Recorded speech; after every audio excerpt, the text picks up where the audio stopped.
Hello niece and nephew, this is our group project video for week 14 assigned by our lecturer, Dr. Raja Azrin Raja Ahmad. We would like to present about joint product and byproduct. Our group member consisted of 3 people, which are Ibad Nabil bin Muhammad Ikhwan, Muhammad bin Muhammad Fazli, and me, Muhammad Haris bin Harun Nizam. Without further ado, let's get started. Assalamualaikum warahmatullahi wabarakatuh to my fellow classmates and my lecturer. My name is Ibad Nabil bin Muhammad Ikhwan from class JAC 1103F, and today I'm gonna explain to you about joint product. So what is joint product? Joint product, according to CIMA, can be defined as 2 or more products separated in the course of processing, each having a sufficiently high sellable value to merit recognition as a main product. Joint product is a group of individual products which are simultaneously produced from the same basic material and passes through a common production process or a series of production processes, and each product has a significant sales value. Joint products are products manufactured with real economic importance, and none of the product can be treated as the main product. For example, in the daily product industry, the raw material is milk, and the joint product that can be produced with the product is cream, butter, and cheese. And in the oil refining industry, the raw material is crude oil, and the joint product that can be produced is gasoline, fuel oil, jet oil, and lubricant. A distinguished feature of the production of joint product is that the production of joint product is that the product are not identifiable as different individual products until it reaches a specific point in the production process, known as split off point or point of separation. Thus, before the split off point, cost cannot be traced to particular product. To give you a better example, so this is a diagram where you can see the main product is crude petroleum.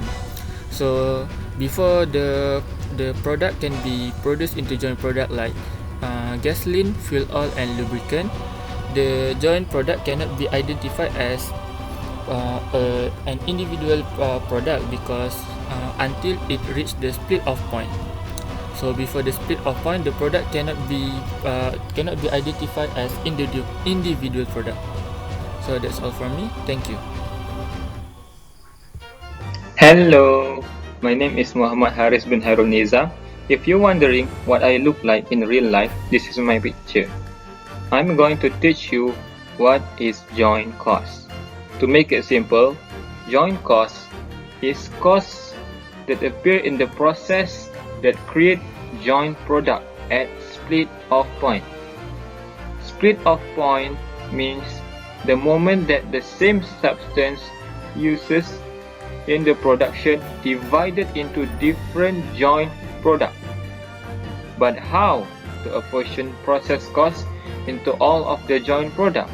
There are more ways available, but I only presented 3 of them because I've learned only 3, which are physical measurement, sales value, and net realizable value.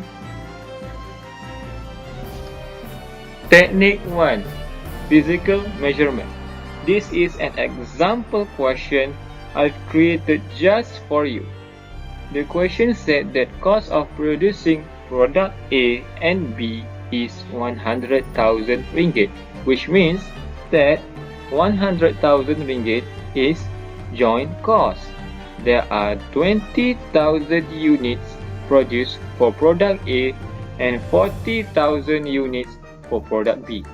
In this technique, we will use the number of quantity produced.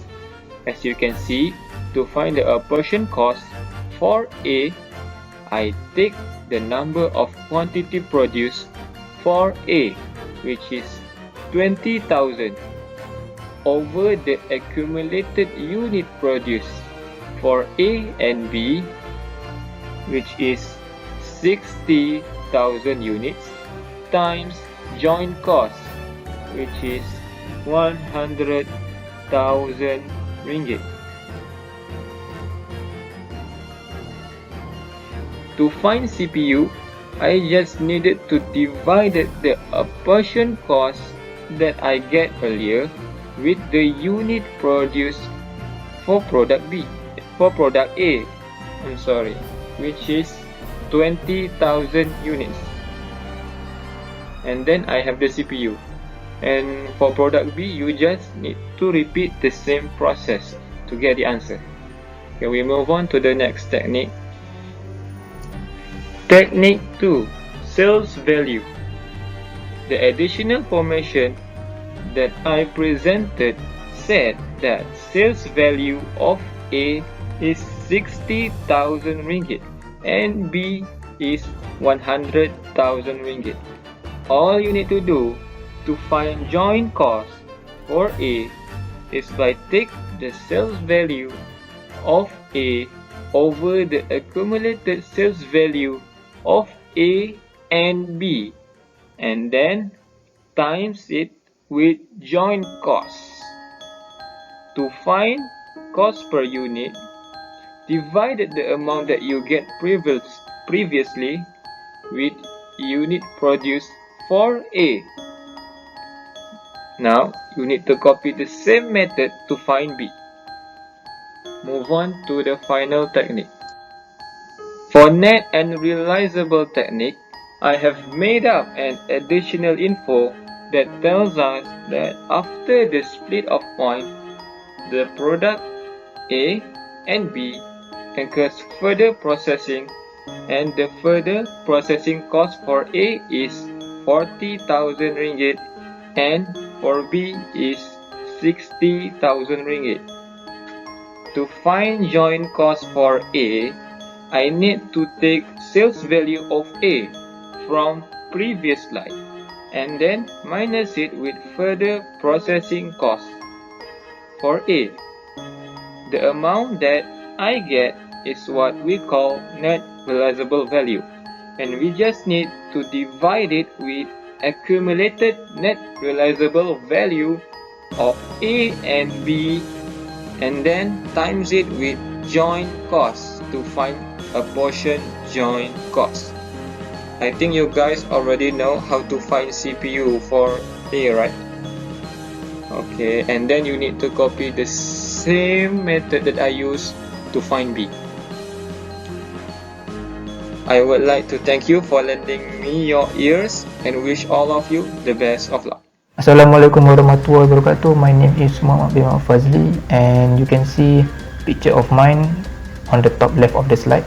And yeah, that is me. So today we're gonna talk about byproduct. So what is byproduct?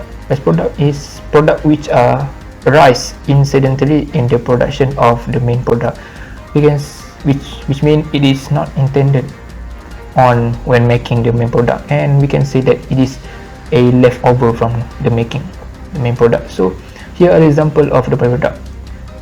The first example is meat, which the byproduct is bones and fat, and textile with the byproduct of their offcut from making the textile.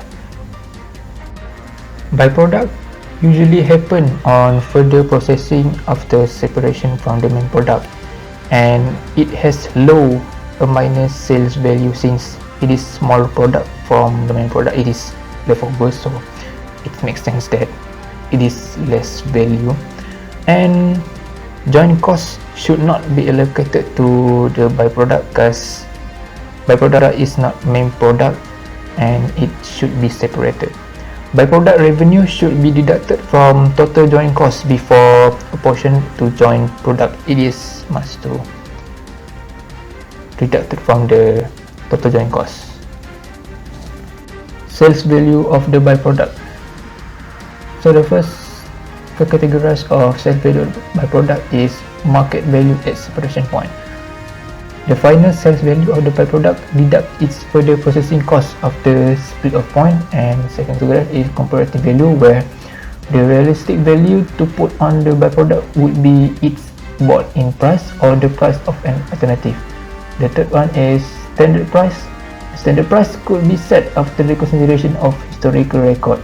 And the last one is miscellaneous revenue, where if the company considers that the value of the byproduct is relatively insignificant, it may decide that all of the previous methods are too detailed, thus all of the common costs will be borne by the remaining product, and any revenue received from the disposal of the byproduct will be credited to the PL and merely shown as miscellaneous revenue. And that is from me for the byproduct, and thank you.